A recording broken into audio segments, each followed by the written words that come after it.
세 번째 겨울이 찾아든 서부전선으로 건너왔습니다. 전선은 여전히 거의 변한 게 없습니다. 그런데 영국과 프랑스 두 나라의 정치, 군사 지도자가 대폭 물갈이가 된 모양입니다. 영국에게 1916년이 사실은 악몽의 해죠. 갈리폴리 흑역사가 있었고 송공세에서도 엄청난 피를 흘렸고요. 뭐 하나 풀리는 일이 없었습니다. 그래서 영국 국민들 사이에서 상당히 불만이 고조되면서 에스퀴스 총리가 상당히 비난의 대상이 되었어요. 전쟁은 역시 전쟁을 아는 군인들에게 맡겨야 되는 것이 아니냐. 그래서 그 후임이 전쟁 장관이었던 로이드 조지가 후임 총리가 되는데 사실은 로이드 조지 총리도 영국군 지도부의 능력을 사실은 크게 신뢰하지는 않고 있었는데 그래서 전시 내각을 더 효율화하기 위해서 원래는 23인으로 구성돼 있었는데 이걸 대폭 줄여서 5인으로 만든 거예요. 그래서 효율적인 전시 내각을 꾸려서 전폭적으로 군부를 지원해 주겠다. 그러니까 이런 정책을 펴게 됩니다. 20명이 넘던 인사들이 5명으로 줄었다는 거 굉장히 명령치기가 간소화되긴 했네요. 한 사람 한 사람의 발언권이 엄청나게 세졌죠. 예. 그 상황에서 프랑스도 큰 변화가 있었습니다. 프랑스군 총사령관을 지내왔던 조프르가 해임되었습니다. 그래도 나름 참 여러 가지 전략을 잘 세웠던 장군이었는데. 그렇죠. 마른강에서 그 뚱뚱한 배를 내밀면서 결국에 반전을 이뤄냈던 조프르가 드디어 그 운이 다했던 겁니다. 조프르가 경질된 데에는 몇 가지 배경이 있었는데 교수님 얘기해 주신 것처럼 1916년에 연합군은 전반적으로 큰 계획은 많이 세웠지만 큰 재미 못 봤습니다. 맞습니다. 그 상황에서 1917년은 또 어떻게 우리가 대전략을 세워서 독일을 꺾을 것인가 이 전략회의를 역시 샹띠에서 했습니다. 네. 조프르가 17년 전략 계획을 갖다가 발표하는데 우리가 모든 전선에서 모든 연합국이 힘을 모아서 한꺼번에 독일을 공격하겠습니다. 16년에 재탕인데. 그거 했잖아요. 그거 솜전투 했죠. 그렇죠. 반응이 딱 이렇게 나오는 거죠. 여러분이 듣기에도 이거 똑같은 얘긴데?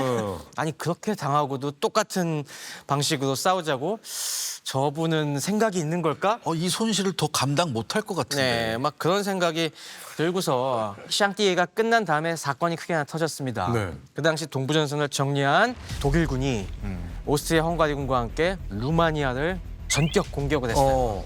루마니아의 수도까지 다 뺏기고 지금 상황이 엉망이 돼버린 겁니다. 비난이 쇄도하니까 또 정치권에서 희생양을 찾아야 될 거 아니겠어요? 그러다 보니까 지금 조프르가 이건 너무 상황 관리가 안 되는 것 같다. 이제 좀 더 참신한 인물이 참신한 전략과 전술을 들고 와서 변화를 줘야 된다. 조프르를 경질하기로 결심을 합니다. 근데 조프를 또 경질하려고 보니까 매몰차게 하기에는 그동안 세운 전공도 있고 군부의 반발도 있을 것 같아서 우리가 이럴 땐 어떻게 합니까? 영전의 조치를 취하기도 합니다. 조프르가 빼땡 갔다 했던 그 조프르가 당하네요. 그러면서 이제 정치권에서 그럼 누구를 후임으로 앉힐 것이냐라고 이제 논쟁이 붙었는데 빼땡. 누구였을까요? 그때 대안이 없잖아요. 빼땡 말고. 패탱이 돼야 될 것 같은데 네. 패탱은 건너뛰고 니벨이 됐습니다. 니벨. 아니 아무리 봐도 여지껏 전공을 가장 많이 세운 건 패탱 아니에요? 그리고 계급도 빼땡이 높잖아요, 지금. 그렇습니다. 지금 서열 순으로 따지면은 중간에 더 높은 장군들이 있었거든요. 포슈, 빼땡, 그렇죠. 거기에 뭐 카스텔로 같은 쟁쟁한 위에 상급 장군들이 있고 니벨은 이제 막 베르댕에서 전공을 세운 일개 야전군 사령관이었는데 갑자기 이걸 서열을 건너뛰고 니벨을 임명한 겁니다. 근데 이제 니벨이 낙점된 이유가 있습니다. 말씀하셨듯이 일단 베르댕 전투에서 두어목 요새 공략전, 그다음에 보호 요새 공략전이 있었잖아요. 네네. 거기서 나름 이름을 날려서 이제 새로운 스타가 됐죠, 이 사람이. 새로운 스타가 됐고 그리고 당시에 프랑스군이 전체적으로 우울했잖아요. 막 염세주의에 빠지고 나 이제 전쟁 못하겠다 막 이런 상황에서 장군들도 마찬가지였고 더 이상 이렇게 병사들 이렇게 희생시키는 거 도저히 나 못하겠다고 나 전쟁 지긋지긋해 했는데 니벨은만 달렸어요. 니벨은 굉장히 낙천주의적이었습니다. 이거 내가 조금만 이렇게 해서 탁탁탁탁 하면 전세를 금방 뒤집어 엎을 수 있을 걸 굉장히 자신감에 찼습니다. 위험한 자신감이네요. 그다음에 이 사람이 이게 셌어요. 그다음에 영어도 잘했어요. 니벨 어머니가 영국인. 영국에도 좀 살았었어요. 영국 외교관들하고 통역 없이 소통도 굉장히 잘 됐거든요. 그리고 이때 이 니벨을 갖다가 아주 적극적으로 민 인물이 있었습니다. 그 이름이 바로 마지노. 마지노? 그 마지노예요? 맞습니다. 이거 마지노선의 마지노예요. 그 당시 웨스주의 하원의원이었던 앙드레 마지노가 굉장히 이걸 지원했는데 이 앙데 마지노는 그래도 꽤 애국자여갖고 전쟁이 시작된 다음에 자기도 참전을 해갖고 이 사람이 베르랭 전투에도 들어갔었어요. 그래서 막 거기서 내 지역구를 지키겠다 하면서 열심히 싸웠는데 그때 싸우면서 니벨이 그 당시 열심히 최전선에서 백전불굴의 의지로 싸우는 걸 보고서 우리 프랑스엔 니벨이 지금 대임을 맡아야 돼라고 그 사람이 확 홀딱 빠져갖고 적극 천거하죠.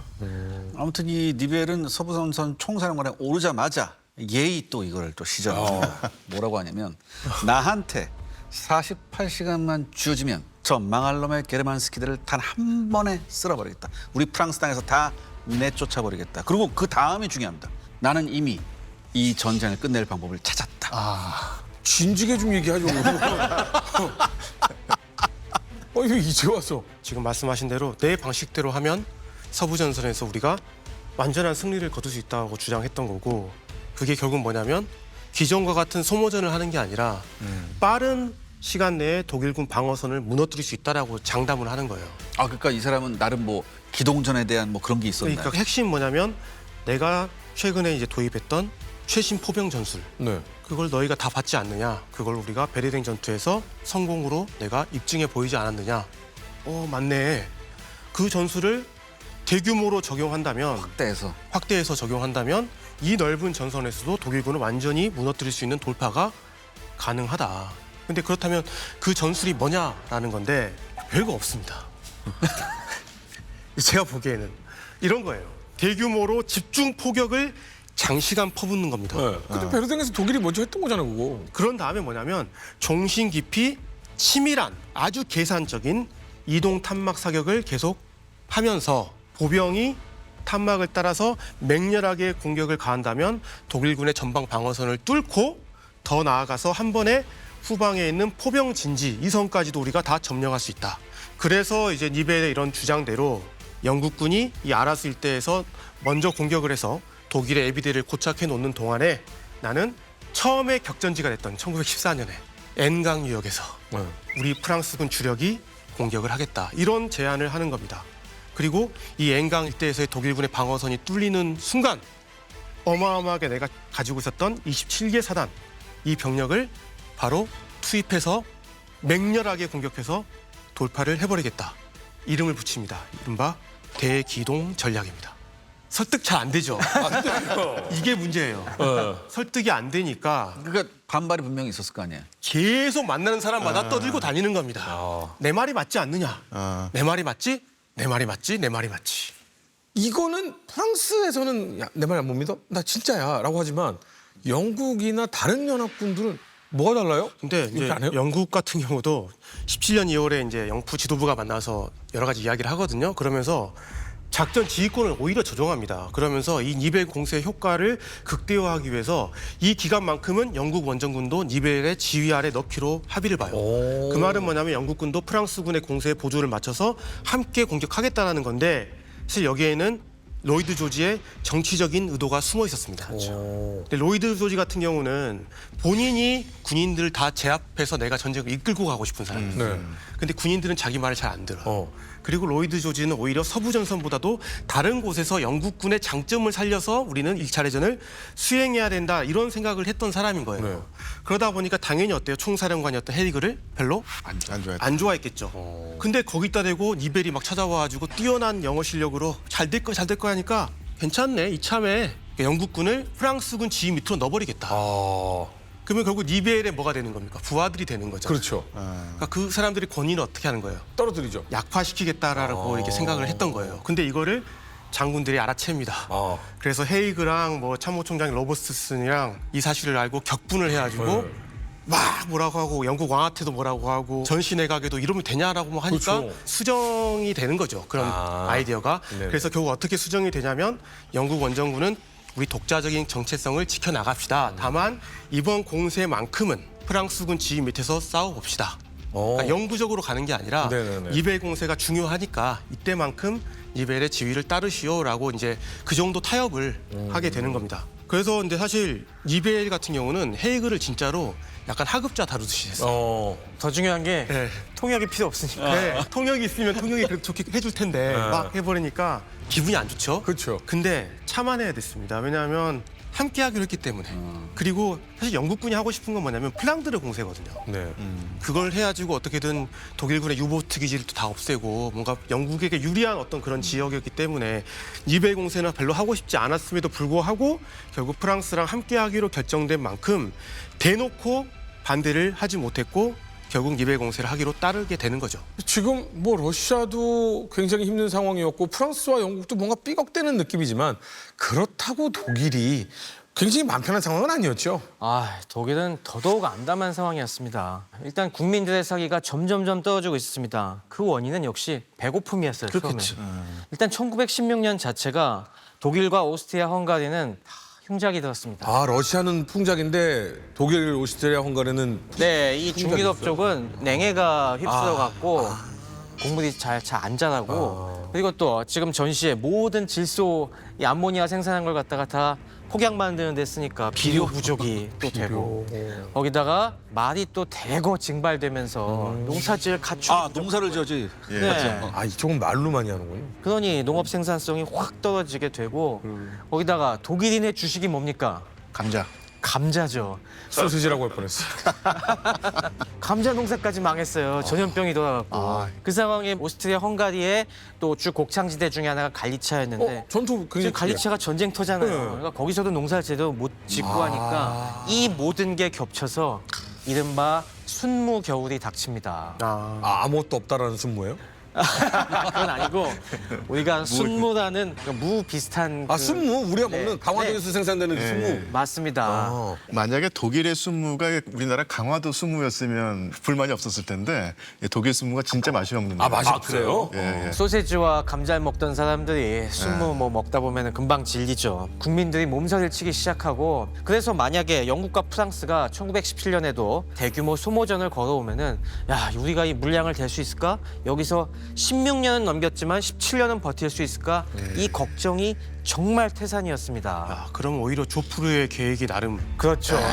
오히려 그게 사실은 대량 소모전을 하는 네, 제대로 된 한 수였을 수도 있는데 프랑스, 영국 정치권이 그걸 못 버틴 거죠. 거기에 이제는 연합국에 한 국가가 더 붙어 들어가려고 하고 있었습니다. 연합국에. 네, 그게 바로 그리스였습니다. 지금 영국이 드디어 엄청 심혈을 이제- 기울였잖아요. 그렇습니다. 그러니 이거 어떻게 하느냐. 그리스까지 넘어오면은 진짜 이쪽 망가진다. 그렇죠. 오스만하고의 허리가 끊어질 수도 있고. 이 상황에서는 물량전, 소모전에 못 버텨. 어떻게 해야지? 방법이- 그렇다면은 저들의 공급선도 끊는 방법을 생각해 볼까?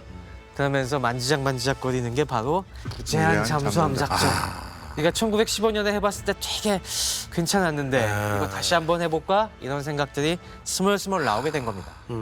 내가 뭔가를 늘릴 방법은 없으니 적의 네. 뭔가를 줄여야 한다. 네. 그러면서 이제 잠수함 작전을 생각을 하고 있는데 그런데 독일군은 그러면 1916년과 1917년 사이에 뭐 변화가 없습니까? 허준 씨가 그랬었죠. 네. 그 독일은 항상 동부전선에서 어땠습니까? 항상 꿈과 희망을 그 얻었죠. 꿈과 희망, 그 꿈과 희망의 콤비가 있었죠. 네. 누구였죠? 힌덴부르크, 힌덴부르크, 루덴도르프. 우덴부르크. 네. 요 두 콤비가 드디어 서부전선으로 이제 정부가 어느 정도 안정화가 네, 서부전선으로 가요. 돼가니까. 그래서 1916년 8월에 힌덴부르크가 독일군 총참모장에 취임을 합니다. 그리고 루덴도르프가 비서요. 모든 책임을 딱 지고 아. 전선 시찰을 나가는 거예요. 전선 시찰 딱 나니까 루덴도르프가 생각한 거죠. 지금 당시에 이 독일군의 서부전선 라인을 보면 약간 프랑스 쪽으로 약간 오목하게 이렇게 들어가 있었어요. 네. 항상 저 돌출부를 없애느라고 혹은 저 돌출부를 지키느라고 그동안 어마어마하게 소모전을 했었잖아요. 그렇죠. 루덴도르프가 계속 이대로 가다 끝난다. 이렇게 하면 안 되고 무의미한 희생을 없애야 한다고 생각했어요. 그래서 과감하게 어떻게 하느냐. 독일군의 손실을 줄이기 위해서 방어 라인을 안쪽으로 물러나게 합니다. 스스로. 직선화하고 네. 단축해서 병력을 아낀다. 그러니까 방어선 정면을 줄이잖아요. 그러면 적은 병력으로도 어때요? 더 효과적으로 막을 수 방어할 있죠. 수 있는 거죠. 선면에서 공격할 수 있는 여지를 주지 말자. 그렇죠. 네. 그래서 이 방어선을 독일군 내에서는 이게 지크프리드 라인이라고 했고 연합군에서는 힌덴부르크 라인이라고 얘기합니다. 그래서 이게 어떻게 힌덴부르크선, 지그프리트 슈텔롱에 반영이 됐는지 조금 더 자세히 살펴보면은 일단 방어 구역을 갖다가 3개의 구역으로 구분을 해놨어요. 네. 맨 앞엔 전초지대가 있어요. 네. 전초구역이 있어갖고 여기에는 굉장히 소수의 말 그대로 전초 앞을 감시하는 소수의 병력들만 놓습니다. 그리고 첫 조망을 잘 깔아놓고요. 그 뒤에 전투구역이 있어갖고 병력이 또한 뭐 20-30% 정도가 저기 배치돼 있고 그 다음에 맨 뒤에 후위구역이 있습니다. 저 후위구역에 병력의 반 이상을 모아놓는 거예요. 그리고 저기서 중요한 거는 저 후위구역은 적의 포병 사거리 바깥에 놓여 있습니다. 그래서 세 개 구역의 중심이 대략 한 14km 이상이 되게 확보를 해놓습니다. 쉽게 말하면 어떻게 보면 삼선 방어입니다. 네네. 그러니까 제일 앞에는 오늘날 우리 군으로 따지면 GOP가 있는 거예요. 네. 그럼 GOP에서 하는 일은 적이 오는지 안 오는지 관측을 하고 기습을 예방하는 일을 하고 적이 왔을 때 최대한 시간을 벌어주는 역할을 하는 거고 그 뒤에 이 선이 어떻게 보면 이제 주 방어선인 겁니다. 네. 그 뒤에 또 방금 말씀하신 후위 구역에는 예비대가 있는 겁니다. 네. 나중에 결정적으로 이 예비대를 투입해서 반격해서 적을 완전히 몰아내겠다라는 이제 그런 방어 개념인 거죠 지금. 맞습니다. 그래서 그 구역 사이에 저런 식으로 참호선이 있고 그 앞뒤로 교통호를 많이 파놔갖고 그리고 저 파놓는 걸 보면 다 지그재그로 파놓잖아요. 지그재그. 네, 지그재그가 되게 중요한 것이 참호선 한 군데 장악을 해도 다 장악하기 위해서는 옆으로 계속 지그재그로 옮겨가면서 시간을 많이 소모하게 그리고 앞뒤로 있는 교통호들도 마찬가지로 저런 식으로 지그재그로 만들어서 한꺼번에 밀고 들어오지 못하게 하고 저 사이사이에 콘크리트 진지를 만들어 놓습니다. 예비 포격에서 얻어맞지 않게 그다음에 주 전투구역과 후위구역 사이에 포병 방어선이라는 걸 하나 더 만들어놔요. 네. 만약에 저것까지 다 뚫리게 됐을 때 저 후방에 있는 아군 포병이 쓸려가면 안 되잖아요. 그렇죠. 그러니까 아군 포병이 퇴각을 할 시간을 벌어주기 위한 저 포병 방어선이 한 번 더 저지선으로 작동을 하고 뒤에 있는 예비대가 총출격을 해서 결정적인 피해를 줄 수 있는 그런 방어선을 고안한 겁니다. 이 철수 작전에 독일군이 붙인 그 작전명이 알베히 작전이에요. 알베히인데요. 이게 그 독일의 영웅 서사지로 유명한 니벨룽의 반지에 나오는 아주 사악한 난쟁이입니다. 근데 사실은 이 힌덴부르크가 영어 이름이고 원래 독일어는 지크프리트 선이잖아요. 지그재그 해가지고 지그재그. 독일 사람들이 가장 숭상하고 좋아하는 영웅의 이름을 붙였는데 정작 그 철수 작전에는 사악한 난장이 알베리히라고 하는 이름 붙이는데 여기 다 나름대로 사연이 있습니다. 땅을 내주고 둘이 후퇴하는데요. 그 땅을 가만두진 않았겠죠. 철저한 초토화 작전을 수행합니다. 나무를 다 베어내고 그다음에 철도와 도로를 다 파괴하고 진짜 마을을 쑥대밭으로 만들고요. 그리고 정말 우물에 독까지 풀어가지고 완전히 제로지대가 시켜. 예. 지뢰 깔고요. 보비 트랙까지 설치를 했습니다. 그다음에 12만 5천 명에 달하는 민간인들을 끌고 가서 노역에 처했던 거예요. 노동력으로 확보하면서. 그러니까 이 프랑스 사람들로서는 아주 이가 갈리는 상황이었죠. 말 그대로 초토화 작전을 펼치면서 뒤로 물러났는데 아니 근데 이렇게 되면 큰 소리 뻥뻥 치던 니벨 어느 한 군데를 뚫어야 되는데 그 한 군데라면 사실은 튀어나와 있는 곳이 사실 굉장히 좋았을 텐데 튀어나온 곳 없이 완벽하게 방어가 강해졌다? 이 니벨 작전을 제대로 실행시킬 수 있나요? 사실 니벨이 공격하려고 했던 지역은 퇴각을 안 했습니다. 좀 아랫부분이에요 좀 더. 예. 주로 영국군과 대치하고 있던 지역에서 많이 물러났어요. 원래 그쪽 주공을 견제하기 위해서 그쪽에서 조공을 펴서 결국에 주공이 성공하기 위해서 많은 독일 군대를 갖다가 유인을 하려는 목적으로 그쪽을 활용하려고 했는데 네. 유인할 부대들이 딸려오는 게 아니라 오히려 뒤로 가? 먼저 후퇴해버린 거예요. 그러니까 우리가 이쪽에서 조공 준비하고 있던 상황이 굉장히 붕 떠버린 겁니다. 그러니까 사령관이었던 데스프리 대장 같은 경우는 3월 초에 지금 독일군 철수합니다. 이 취약한 상황에서 바로 공격을 하게 그렇죠, 해달라고 그렇죠. 요청을 합니다. 그런데 니벨은 본인의 작전 계획을 변경하고 싶지는 않았죠. 그래서 제한적인 공격 이외에는 허용을 하지 않았고 결국 독일군의 철수로 얻어진 유일한 기회를 프랑스군은 이때 날려버렸다. 사실 요 무렵에 요 상황을 영화한 것이 그 유명한 1917 그 영화죠. 그러니까 1917 그 영화 보면은 영국군 전령들이 지금 독일군이 사라졌다 그래서 공격 준비를 하고 있는데 알고 보니까 독일군이 그냥 일부러 진지를 비우고 다 퇴각한다는 얘기가 있잖아요. 그게 바로 그 당시 지그프리트 슈텔룸으로 퇴각하는 그 시점 얘기입니다. 그러면 니벨의 계획이 다 틀어졌기 때문에 전략적인 계획 수정이 어느 정도 필요한 것 같은데 어떤 전략으로 바꿉니까? 기존대로 가긴 하는데 이제 문제가 뭐냐면 기존대로 가요? 그러니까 힌덴부르크 선으로 철수를 하면서 돌출부가 사라지잖아요. 네. 이 조공의 계획이 어때요? 별 의미가 없죠. 없게 된 겁니다. 근데 물론 여기에 대한 이점도 있어요. 왜? 저기서 남는 병력, 전선이 축소되면서 한 13개 정도 사단, 포로 따지면 550문 정도가 남게 되거든요. 근데 이걸 어떻게 이제 쓸 건지에 대한 문제가 되는 거예요. 그래서 빼땡 같은 경우는 저 끝에 있는 지역에 이제 중부 집단군을 담당하고 있었는데 빼땡은 이런 주장을 해요. 차라리 남아도는 병력을 나한테 주면은 내가 이 지역에서 그러니까 랭스 동쪽의 시프강 양안에서 내가 공세를 하겠다. 근데 저건 되게 괜찮은 방법이거든요. 근데 문제는 뭐냐면 5월 1일 전에는 할 수 없었다. 왜요? 저 옮기는데 많이 시간이 걸려요. 걸리고 많이 하다 보니까. 이동하고. 그래서 니벨 같은 경우는 공세를 2주 정도 연기하는 것은 좀 위험하다고 생각을 했고 기존대로 가야 된다라고 주장을 했던 거예요. 끝까지. 네, 그러니까 내가 다 쓰겠다는 결론적으로 이야기하면은 그래서 앵강의 랭스랑 시프 사이 이 지역에서 이제 공격을 하고 그리고 확보한 예비 집단군으로 내가 직접 지휘를 하면서 기회를 보아서 이 일대를 완전히 다 뚫어버리겠다 이런 기존의 계획을 유지를 하게 되는 거죠. 자, 이제 니벨의 수정되지 않은 전략이 시작되려고 합니다. 근데 우리가 가장 먼저 알아봐야 될 건 어떤 지형에서 전투를 하느냐 중요하지 않습니까? 저희가 마른강 전투 막바지에서도 얘기했었던 슈맹대담이라는 곳입니다. 슈맹대담. 슈맹대담은 남이 부인이란 뜻이고 노트르담. 슈맹이 길이란 뜻이에요. 그래서 부인의 길. 부인의 길. 왜 이런 이름이 붙었냐면은 저 슈맹대담 지역은 두 강 사이에 있는 언덕입니다. 남쪽에는 N강이 흐르고 있고 저 위쪽에는 아일레트 강이 흐르고 있는데 평평한 지대를 갖다가 저쪽은 강이 지나면서 깎았잖아요. 네. 그러니까 강 쪽은 점점점 침식이 돼갖고 사면이 형성이 되고 위에가 여전히 평평하게 남아 있어갖고 하나의 언덕처럼 쭉 구릉지대가 만들어져 있는 건데 여기가 평평하다 보니까 이 위쪽으로 길이 하나 나 있어요. 근데 이 길이 어떤 역사적인 의미가 있냐면은 루이 15세가 자기 애인 만나러 가던 길이었습니다. 그 당시 애인이 나르봉 공작 부인이랑 사이가 좋았었는데 그때 나르봉 공작 부인이 살던 성으로 가는 길이었어요. 그래서 부인의 길이 된 거예요? 네, 그래서 누구누구 만나러 가는 길 막 이런 식으로 소문이 나다가 이제 슈맹대담이라고 붙은 겁니다. 근데 독일이 마른강 전투 이후에 퇴각하다가 저 언덕 위에서 딱 방어선을 만들고 멈춰 선 겁니다.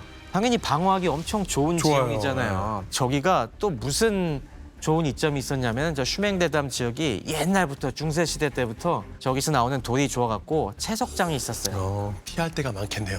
그렇죠. 옛날 돌파던 그런 구덩이 같은 것들이 되게 많이 있어갖고 독일이 야 좋은 데다 최고다. 하면서 최고의 요새 지역이다라고 하면서 그 사이에 그 채석장 막 털을 파고 들어가갖고 그 안에 지하 요새까지도 만들어놨습니다. 그러다 보니 야 여길 공격하는 게 맞을까 싶었는데 이 니벨은 역발상으로 이런 데를 공격해야 된다. 왜요? 기습의 효과를 노려갖고 설마 여길 뚫겠냐 싶은 데를 우리가 압도적인 화력으로 한 번 밀고 가면은 저기 언덕 그래도 중턱까지는 왔거든요. 네. 밀고 가면 그다음부터는 내려가면서 공격할 수가 있지 않습니까? 그래서 쫙 밀어버리기 오히려 좋다. 그런 식으로 저기를 갖다가 그냥 밀어붙이기로 작정을 한 겁니다. 근데 이 소식을 당연히 정치권에서 들었을 텐데 야, 니벨 저쪽은 바뀌었다는데 왜 그쪽은 계속 그대로 가? 라고 분명히 물어봤을 것 같거든요. 사실 지형도 막 이렇고 신임 전쟁성 장관부터 시작해서 예비 집단군 사령관 심지어 빼땡은 대놓고 이거는 그냥 죽으러 가는 거다. 실패할 거야. 무조건 실패할 거다 이렇게 말하고 있을 정도로 많은 사람들이 의구심을 품고 있었습니다. 부인한테 가는 길이 아니라 죽음으로 가는 길. 그렇죠. 그러다 보니까 이제 대통령까지 참석을 해서 회의를 해요.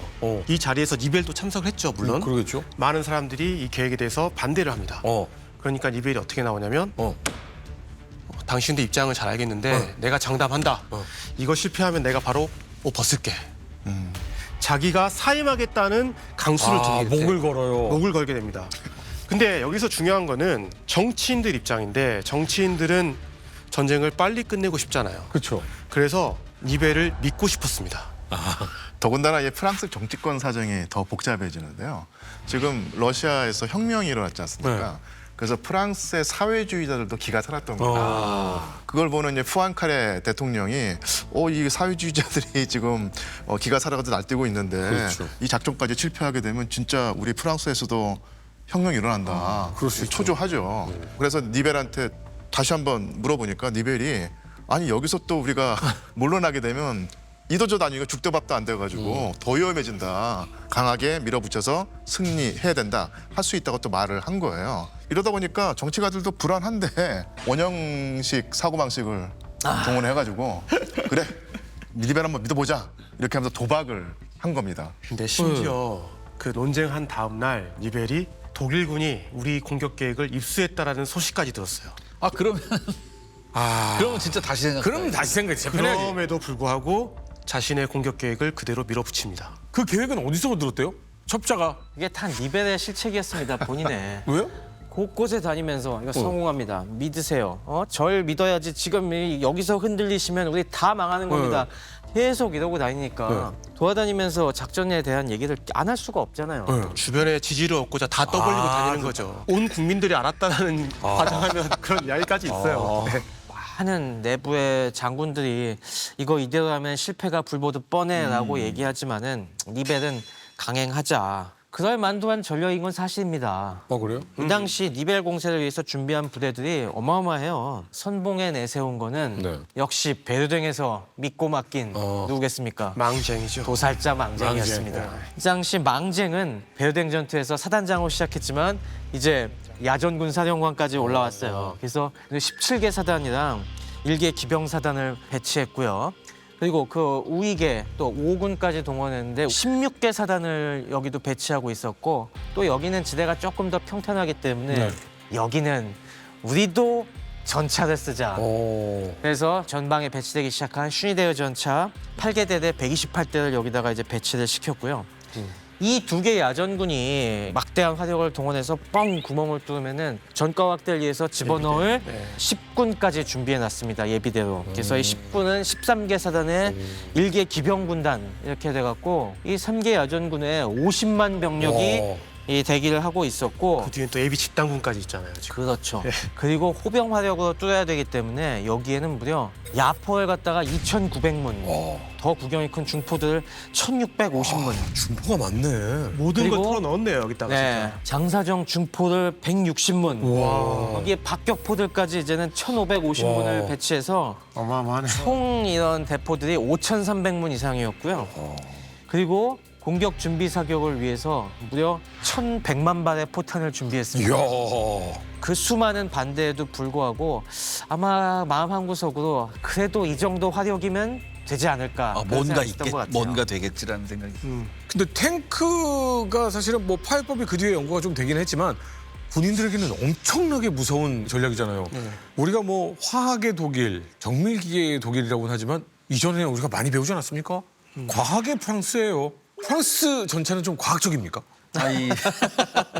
이 프랑스가 내놓은 전차가 슈니데르 CA1 전차인데 당연히 처음에 이제 영국 거 보고서 이제 자극을 받은 거예요. 영국이 만드는 거 보고서 전차 개발을 추진했는데 재원을 잠깐 말씀드리면 길이가 6.3m에 중량이 13.5톤입니다. 굉장히 무거웠어요.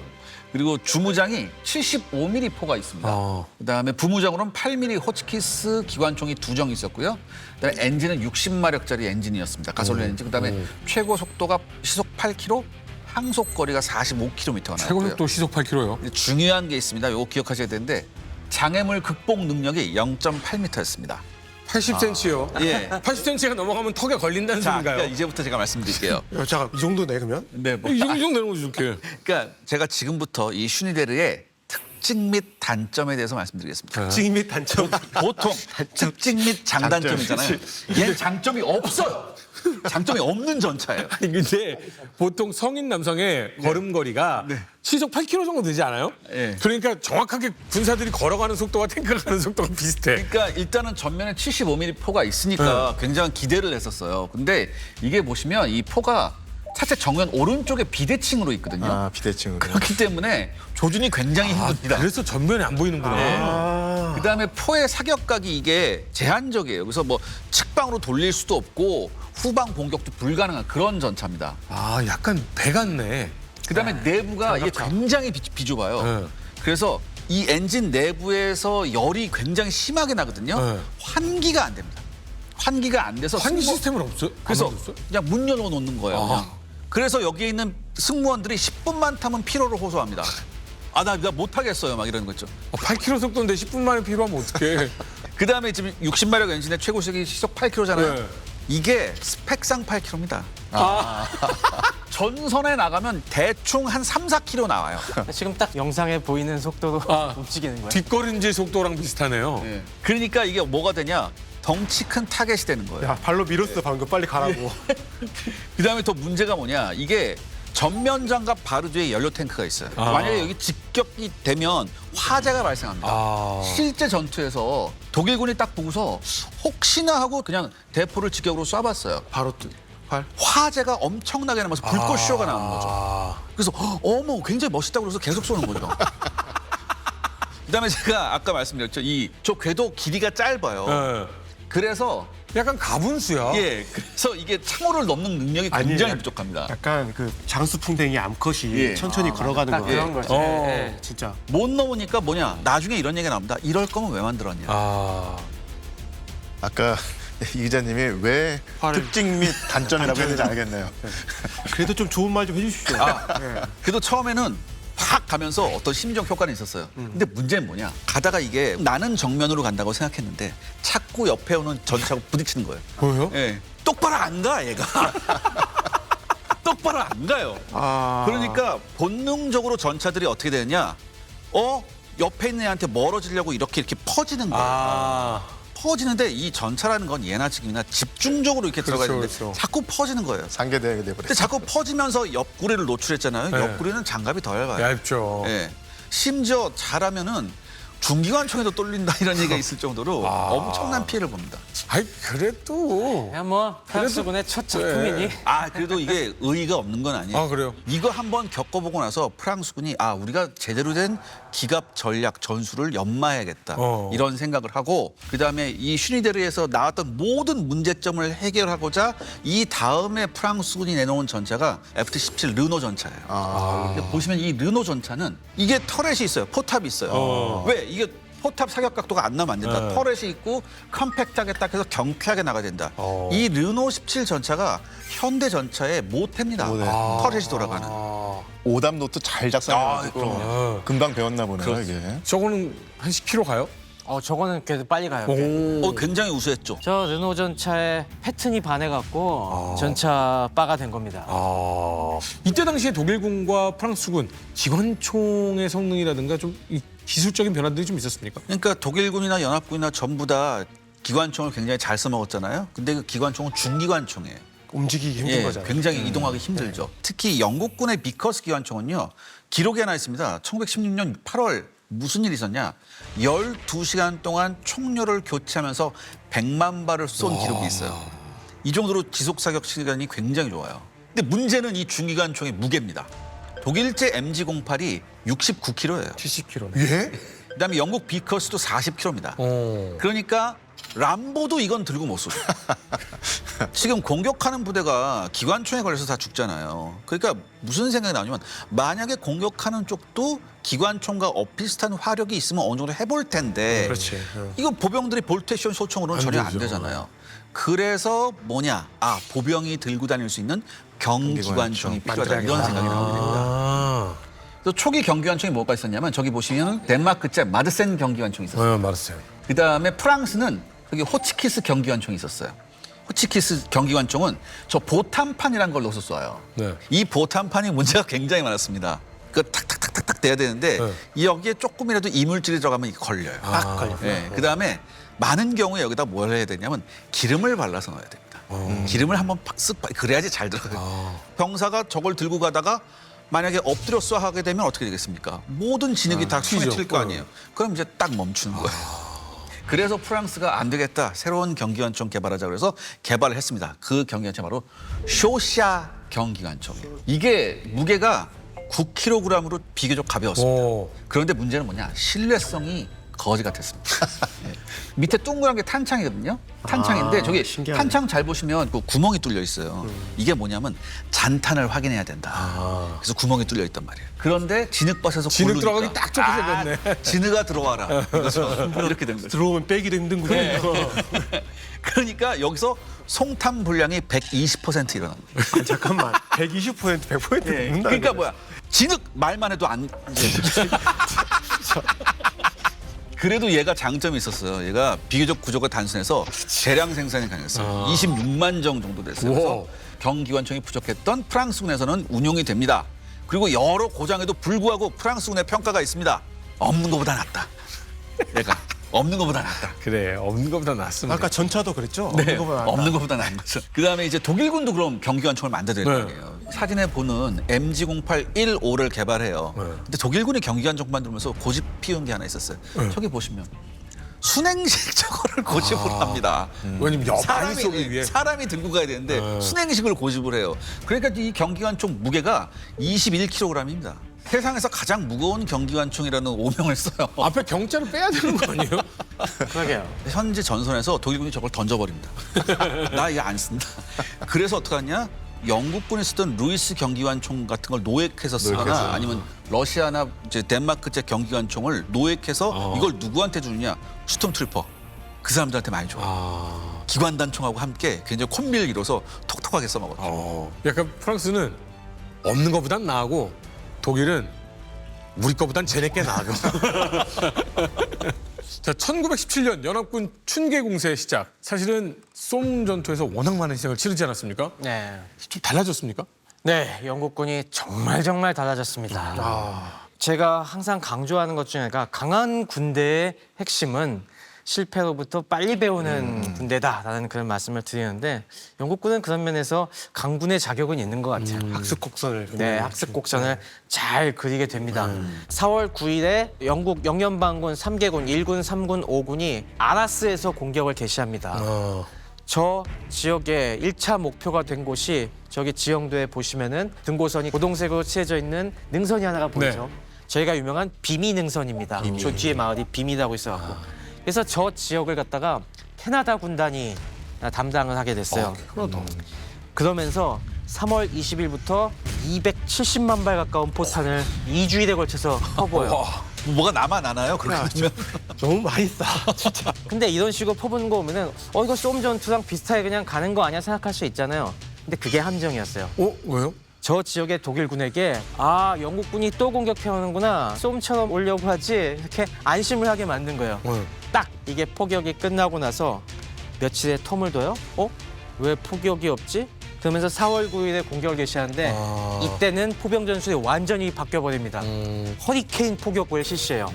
공격 개시 5분 전에 가용한 화력을 어마어마하게 쏟아부어갖고 저 비미 능선뿐만이 아니라 저 남쪽의 전선들까지 일거에 공격을 하고 특히 그동안 파악해놨던 독일군의 포병 진출을 맹공격을 합니다. 그래서 순식간에 독일군 중포대의 80%가 무력화돼요. 그 상황에서 그 다음엔 딱 공격 개시 시각이 되니까 이동 탄막이 펼쳐지는 겁니다. 뽕뽕뽕뽕 하면서 그때 딱 나온 이 영연방군이 착착착 따라붙으면서 가는 겁니다. 이렇게 되니까 독일군이 깜짝 놀랐어요. 혼비백산했네. 네. 전혀 다른 패턴의 공격에 전선이 뻥뻥 뚫리기 시작합니다. 무려 4km를 진격했습니다. 그러면서 비미 능선을 완전히 장악을 했죠. 그렇죠. 근데 여기는 아라스 전투예요. 이 계획의 전체 주공은 그리고 지휘권은 니벨이 가지고 있고 이름도 니벨 공세입니다. 네. 진짜 성공은 여기서 거둬야 되거든요. 그렇습니다. 조공까지는 성공한 거예요, 지금. 지금 처음에는 완전 실패네라고 생각했다가 지금 완전 격앙돼 있는 느낌이에요. 조공이 그러니까 물론 돌파를 어느 정도 했지만 독일군의 예비대를 다 끄집어낼 정도의 성과는 거두지 못한 겁니다. 근데 조공이니까요. 그러니까 조공이니까. 주공이 이렇게 했다면 진짜로 가능하죠. 네. 그래서 일주일 뒤에 이제 공격을 하는데 4월 16일입니다. 6일 동안 베르든 전투의 독일군 포병 저리 가라. 어마어마한 포교왕의 공격이었습니다. 다 쑥대밭이 됐겠죠. 그럼요. 영국이 200만 발 쐈는데 여기는 한 500만 발 쐈겠지. 네, 그리고 프랑스 6군과 5군이 약 40km 정면에서 공격을 하게 됩니다. 그런데 이 공격 전에 니벨이 제가 들어도 감동적인 연설을 합니다. 여러분 정말 고생 많았습니다. 우리가 이제는 베르댕의 승리에 이어 진정한 승리를 거둘 때입니다. 여러분, 제가 여러분들을 위해 비장한 무기를 준비했고 그 무기대로 여러분들은 열심히 훈련을 해왔습니다. 이제 그 훈련의 성과를 보여줄 때입니다.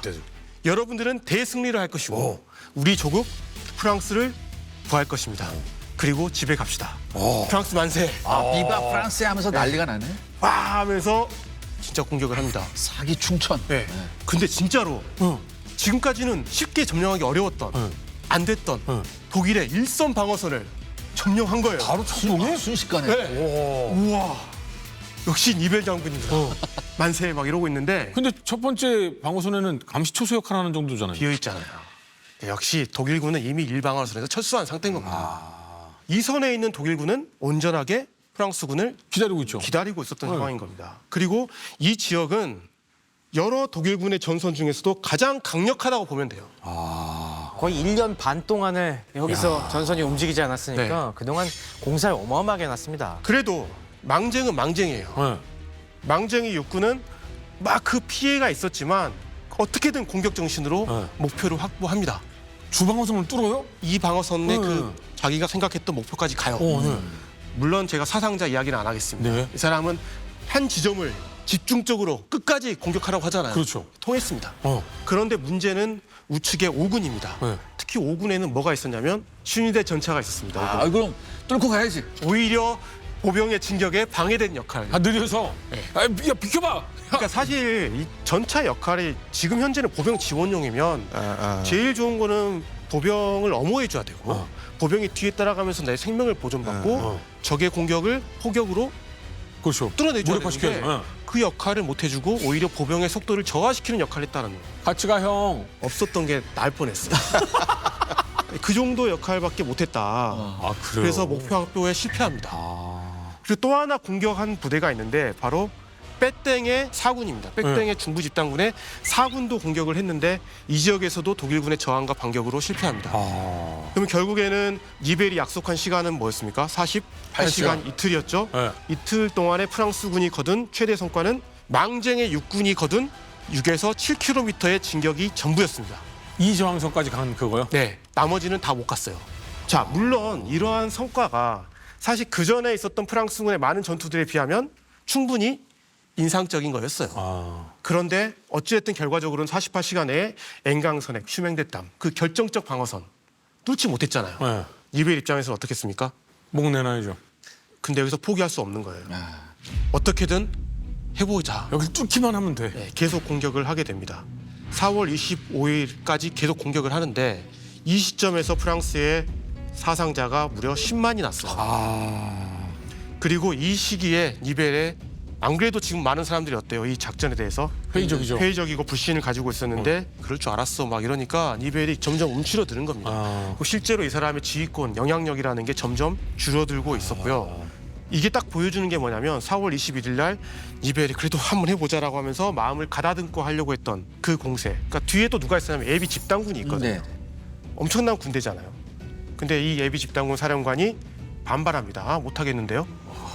게다가 정부에서 이제 니벨의 팔다리를 끊어놓기 시작합니다. 4월 29일 날 총참모장으로 빼땡을 임명해버립니다. 아유, 그렇죠. 니벨의 입지가 완전히 줄어들게 되죠. 그렇죠. 그리고 5월 2일 날 망쟁도 해임시켜버립니다.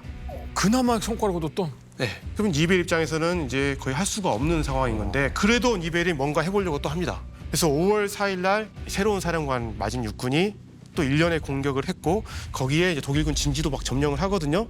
그리고 프랑스 10군 같은 경우도 뭔가 또 성과를 또 냅니다. 그런데 그런 제한적 성과에도 니벨에 대한 신뢰를 회복시키기에는 역부족이었다. 그리고 이 전투 기간 동안 프랑스군의 사상자가 거의 20만에 육박합니다. 18만 7천 정도가 돼요. 니벨은 너무나 많은 약속을 해놨어요. 너무나 장담했고 장밋빛 미래를 약속했습니다. 그렇기 때문에 프랑스 국민과 프랑스 군대가 느꼈을 그 충격과 실망감은 그 배로 컸던 거고 사실 그들에게는 니벨의 약속이야말로 이 절망적인 상황 속에서 내가 붙잡았던 마지막 희망이었거든요. 그렇죠. 근데 이 공세에서 성과를 거두지 못했습니다. 그리고 5월 15일 날 니벨은 총사령관에서 해임이 됐죠. 근데 이걸 듣고 있는 저도 이렇게 한숨밖에 안 나오는데 네. 프랑스 국민들이나 정치 정복을 노리는 뭐 이런 세력들은 이거 시위하거나 뭔가 폭동을 일으키기 참 좋은 재료 아니에요? 우려했던 사태가 나타납니다. 그래서 4월 중순부터 6월 초까지요. 프랑스군에서 사실은 군인이 해서는 안 될 행동, 항명을 합니다. 폭동사태가. 명령 네. 불복종, 항명. 러시아하고 비슷한 상황이네요. 예, 그래서 주로 이제 니벨 공세에 참여했던 68개 사단에서 약 4만 명이 이런 와. 항명, 폭동에 관여했던 거예요. 그래서 유죄 선고를 받은 병력만 따지면 3,000명이었고요. 사형에 처해진 인원이 총 554명이에요. 와. 이렇게 되니까 프랑스 사회에서도 충격이 컸어요. 네. 우리가 믿었던 군대까지도, 그리고 큰소리 땅땅 치던 니벨이 추진했던 곳이 모두 다 이제 허사가 되니까 엄청난 충격에 처했던 것이죠. 그래서 이런 총체적인 위기 상황에서 소방수가 투입이 됩니다. 누구였을까요? 패탱. 예, 패탱이었습니다. 병사들의 불만을 해소하기 위해서요, 정말로 전선을 뛰어다니면서 귀를 기울이고 각종 대책을 도입하고 시행을 하는데, 일단 특별 휴가 도입, 지친 병사들에게 뒤에 가서 좀 쉴 시간을 주고요.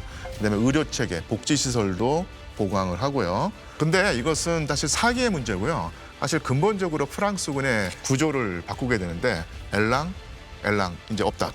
필요 없다. 그러면서 이젠 공격 제일주의 교리를 완전히 폐기해버립니다. 그러면서 이런 패탱의 주도면밀한 개혁, 그리고 병사들에게 주었던 신뢰감이 어우러지면서 1917년 말에는 드디어 프랑스군의 전투 의지가 본궤도에 올라서 완벽하게 복구되었다. 거의 한 8개월 만에 복구시킨 거라고 그렇죠. 보면 돼요. 대단하죠. 근데 이제 결국 싸울 수 없는 부대를 다시 싸울 수 있는 부대로 바꾸는 거잖아요. 역전다방 시청자들은 좀 비교해 보면 재밌는 게 6.25 때 미군이 그렇게 무너졌단 말이에요. 중국군 들어오고 나서. 그때 리쥐에이가 리쥐에이가.